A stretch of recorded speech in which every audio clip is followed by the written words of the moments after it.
Bonjour, bienvenue dans ce cours numéro 2. Nous avons vu dans le premier cours photo les trois paramètres de réglage de l'exposition qui étaient le réglage de l'ouverture du diaphragme, le temps d'exposition et le réglage de la sensibilité du capteur. Aujourd'hui, on va s'intéresser d'un petit peu plus près au diaphragme qui, lui, a trois fonctions.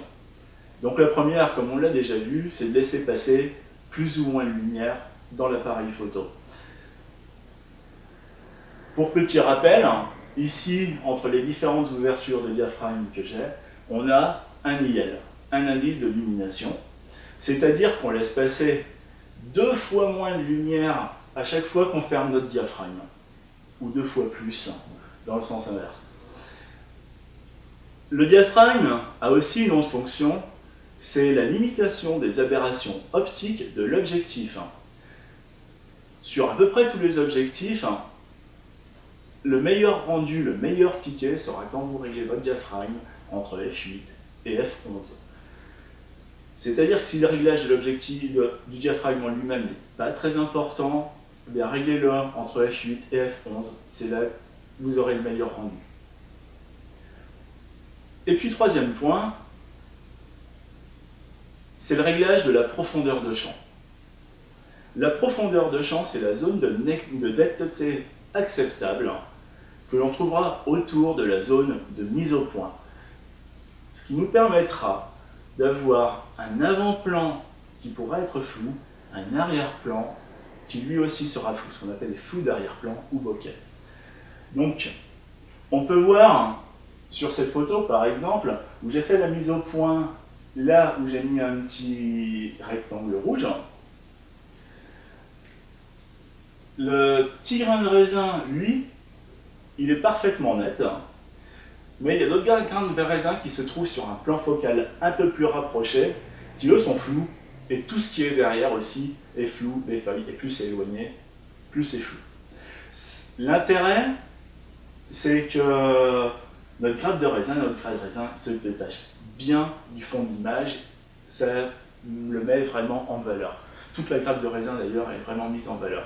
Tout ce qui se trouve sur le même plan focal, au même niveau que ce grain de raisin, sera net, c'est-à-dire on a des petites parties du branchage qui sont nettes aussi, parce qu'ils sont sur le même plan focal. Maintenant, si je passe mon diaphragme à f16, je vais agrandir ma profondeur de champ et ma zone de netteté sera beaucoup plus importante.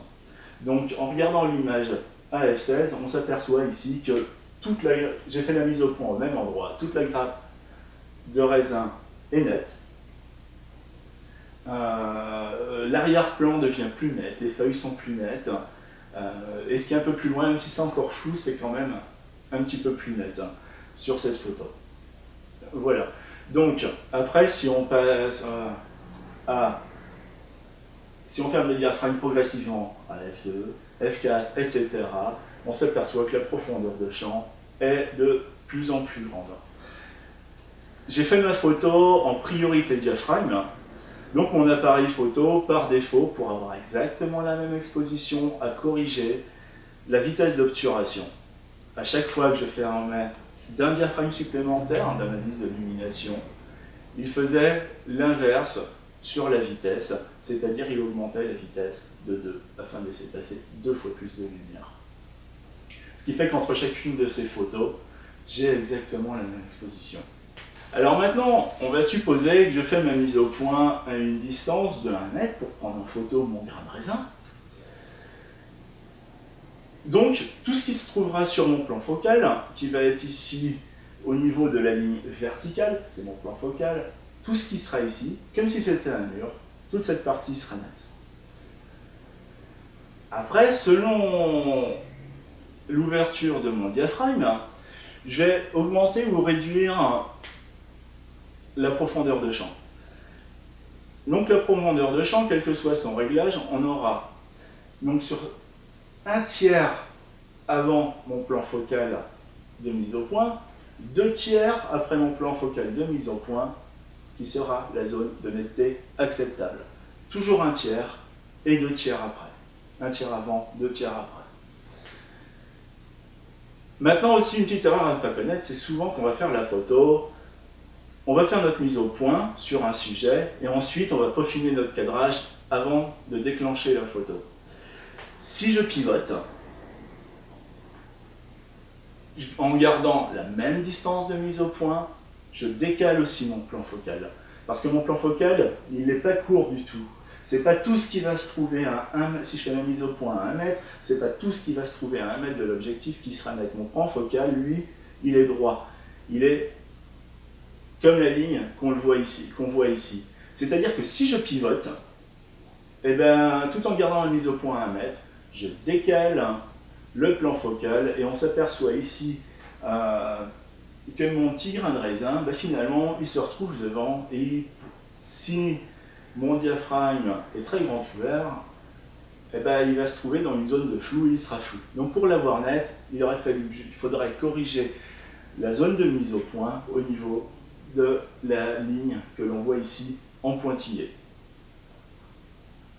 Voilà. Alors maintenant, vous allez me dire, quand je regarde dans l'appareil photo, on ne voit pas la profondeur de champ. Sur certains appareils photo, si on peut le voir. Ce qu'il faut savoir, c'est que quand vous regardez à l'intérieur de votre appareil photo, le diaphragme il est grand ouvert. Il ne se ferme qu'au moment où vous prenez la photo. Souvent, à côté des objectifs, vous avez un petit bouton devant l'appareil photo, sur certains réflexes, pas tous, qui permet d'avoir un aperçu de la profondeur de champ. C'est-à-dire, vous appuyez dessus, le diaphragme va se fermer. Forcément, comme le diaphragme se referme, vous aurez une image qui sera plus sombre, mais qui vous permettra d'avoir un bon aperçu de cette profondeur de champ et de pouvoir évaluer la zone de netteté en fonction de l'ouverture du diaphragme. Voilà, merci, j'espère que ce cours vous aura été utile. Si vous avez des questions, n'hésitez pas à les poser.